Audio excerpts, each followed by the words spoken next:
అందరూ ఊహించిందే జరిగింది. టాలీవుడ్ ఇండస్ట్రీ పెద్దల భేటీలో సీఎం రేవంత్ రెడ్డి ఎక్కడా వెనుకడుగు వేయలేదు.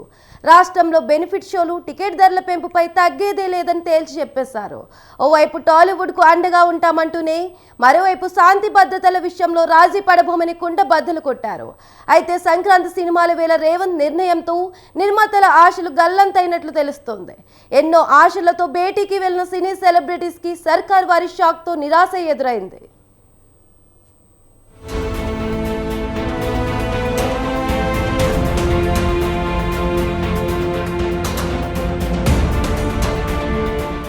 సద్యా థియేటర్ ఘటన జరిగిన దగ్గర నుంచి టాలీవుడ్ వర్సెస్ రేవంత్ సర్కార్గా పరిస్థితులు మారిపోయాయి.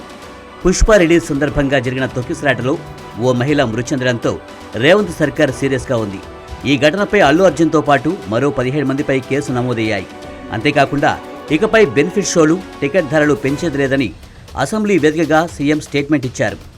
ఈ నేపథ్యంలోనే ఇండస్ట్రీకి, ప్రభుత్వానికి ఉన్న గ్యాప్ను తొలగించేందుకు సీఎం రేవంత్ రెడ్డితో టాలీవుడ్ సినీ ప్రముఖులు భేటీ అయ్యారు. బంజారాహిల్స్లోని పోలీస్ కమాండ్ కంట్రోల్ సెంటర్లో ఎఫ్డీసీ చైర్మన్ దిల్రాజు ఆధ్వర్యంలో సుమారు 50 మంది సీఎంతో సమావేశమయ్యారు. అటు ప్రభుత్వం నుండి ఈ భేటీకి డిప్యూటీ సీఎం భట్టి విక్రమార్క, మంత్రి కోమటిరెడ్డి వెంకటరెడ్డి, డీజీపీ జితేందర్ తదితరులు హాజరయ్యారు. అయితే ఈ సమావేశంలో కూడా సినీ ప్రముఖులకు షాక్ ఎదురైంది.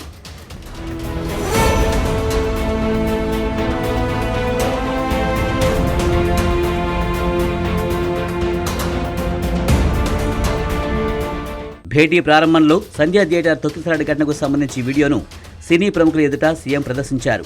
ఆ తర్వాత పలువురు సినీ పెద్దలు తమ అభిప్రాయాలను సీఎంతో పంచుకున్నారు. అయితే ఈ మీటింగ్లో సీఎం రేవంత్ రెడ్డి కీలక వ్యాఖ్యలు చేశారు. సంధ్యా థియేటర్ ఘటనపై రేవంత్ రెడ్డి ఆవేదన వ్యక్తం చేసినట్లు తెలుస్తోంది. తొక్కిసలాటలో మహిళ ప్రాణాలు కోల్పోవడం వల్లే ప్రభుత్వం సీరియస్గా తీసుకుందని, అభిమానులను కంట్రోల్ చేయవలసిన బాధ్యత సెలబ్రిటీలదేనని సీఎం తేల్చి చెప్పారు.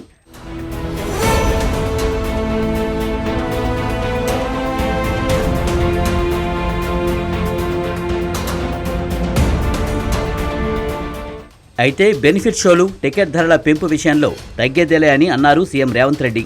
తాను అసెంబ్లీలో చేసిన వ్యాఖ్యలకు కట్టుబడి ఉన్నానని చెప్పారు. ఇకపై సినిమా రిలీజ్కి బెనిఫిట్ షోలు ఉండవని, టికెట్ ధరలు పెంచుకునే వెసులుబాటు కూడా ఉండబోదని సీఎం కుండబద్దలు కొట్టారు.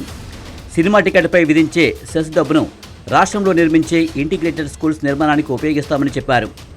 డ్రగ్స్, మహిళల భద్రతపై ప్రచార కార్యక్రమంలో సినీ సెలబ్రిటీలు చురుగ్గా పాల్గొనాలని సూచించారు. శాంతి భద్రతల విషయంలో రాజీ పడే ప్రసక్తే లేదని సీఎం రేవంత్ తేల్చి చెప్పారు.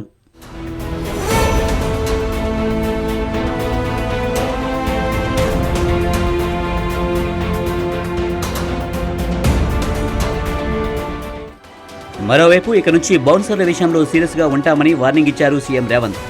బౌన్సర్లు ఓవర్ యాక్షన్ చేస్తే ఊరుకునేది లేదని ఇప్పటికే పోలీసులు స్పష్టం చేశారు. బౌన్సర్లు పోలీసులకు, ప్రజలకు ఇబ్బంది కలిగిస్తే తాట తీస్తామని సిపి సివి ఆనంద్ వార్నింగ్ ఇచ్చారు. ఇక సినీ పరిశ్రమపై సీఎం రేవంత్ రెడ్డి తన విజన్ను వివరించారని అన్నారు టాలీవుడ్ నిర్మాత, film development corporation chairman Dil Raju.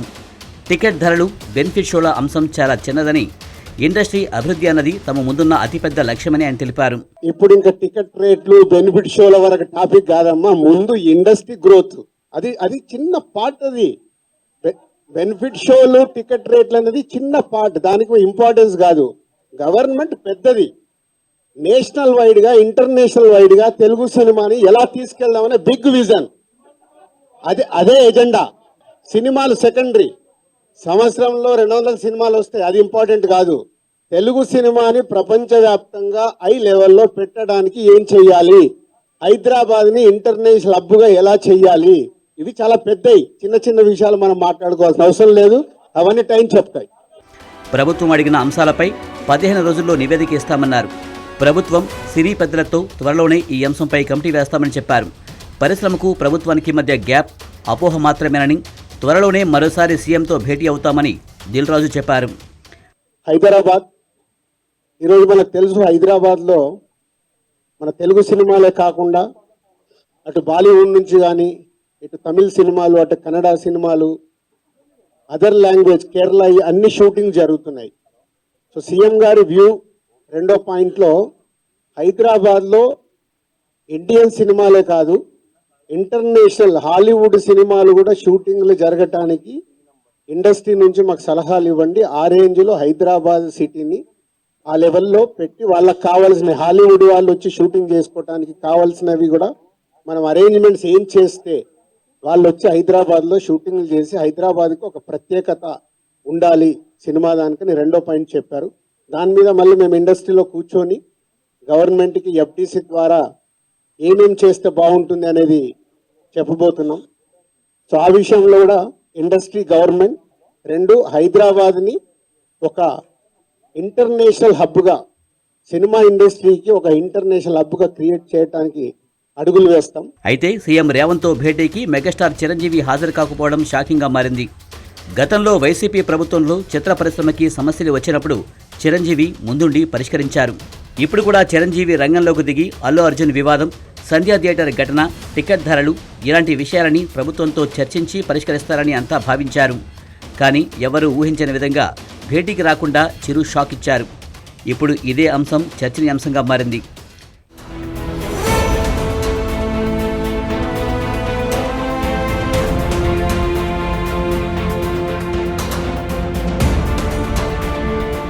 ఇదిలా ఉంటే సంధ్యా థియేటర్ తొక్కిసలాట ఘటన పరిణామాల నేపథ్యంలో సిపిఐ నేత నారాయణ స్పందించారు. ప్రయోజనాత్మకంగా సినిమాలు తీస్తే ప్రజలు ఆదరిస్తారని ఆయన చెప్పారు. వేల కోట్ల లాభాలు వచ్చే సినిమాలకు ప్రభుత్వాలు టికెట్ రేట్లు పెంచుకునే అనుమతులు ఇవ్వడం ఎందుకని ప్రశ్నించారు. ఎర్రచందనం దొంగని హీరోగా చూపించి దాన్ని యువతపై రుద్దుతున్నారని మండిపడ్డారు. సంధ్యా థియేటర్ ఘటనలో బాధిత కుటుంబానికి 5 కోట్లు ఇచ్చినా ప్రాణాలు తెచ్చి ఇవ్వలేరని, ఇకపై ఇలాంటి ఘటనలు జరగకుండా చూసుకోవాలని నారాయణ సూచించారు. 100 రూపాయల టికెట్ 1000 రూపాయలు 20 రూపాయలు పెట్టి మీరే ప్రోత్సహిస్తారట. జనం దోపిడీ, ప్రజలను దోపిడీ చేసి వాళ్ళ లాభాలు సంపాదించుకోవచ్చు, ప్రభుత్వం దాన్ని ప్రోత్సహించవచ్చు. వాళ్ళు సినిమా యాక్టర్లు కానీ, ప్రొడ్యూసర్లు కానీ, నిర్మాత కానీ 100,000 కోట్ల రూపాయలు డబ్బులు సంపాదించుకోవచ్చు. ఇది మనకి కనిపిస్తా ఉన్నట్టు దగ్గర సత్యం. ఆ నేపథ్యంలో పుష్ప సినిమాను మనం చూడాలి. పుష్ప సినిమా ఏంటి, అది ట్రైన్ సినిమా బాగా చూస్తారన్నమాట వాస్తవమే. కానీ పేరు మోసిన ఎర్రచందనం స్మగ్లింగ్ ఒక అంశాన్ని ఇతివృత్తాన్ని తీసుకొని దాన్ని ఒక హీరోలను సృష్టించి దాన్ని యూత్కి అట్రాక్ట్ చేయించి చివరికి అసైన్ పూర్తితో కూడినటువంటి సినిమాలు.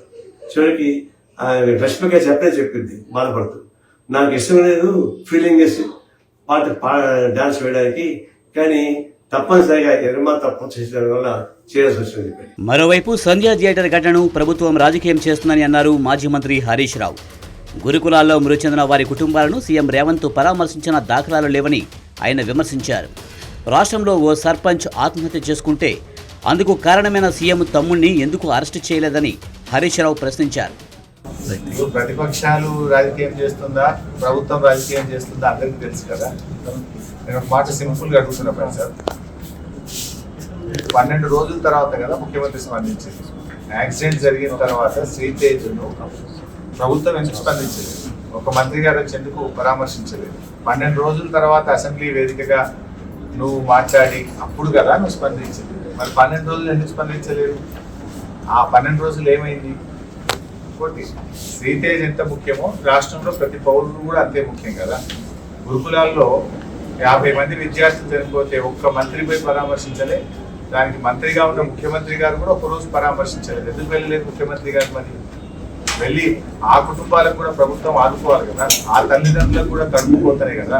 ఆ కడుపుకోతపై గిరిజన విద్యార్థులు, దళిత విద్యార్థులు, బీసీ విద్యార్థులు 50 మంది చనిపోతే ఎందుకు ప్రభుత్వం ఆ రోజు స్పందించలేదు? చట్టం అందరికీ సమానంగానే ఉండాలి కదా.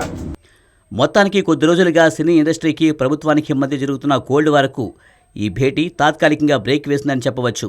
అయితే సీఎం మాత్రం బెనిఫిట్ షోలకు టికెట్ల రేట్లు పెంచుకునేందుకు ససేమిరా అనడం ఇండస్ట్రీకి నష్టమే అని పరిశ్రమ వర్గాలు పెదవి విరుస్తున్నాయనే టాక్ వినిపిస్తుంది. మరి రాబోయే రోజుల్లో ఏం జరుగుతుందో వేచి చూడాలి.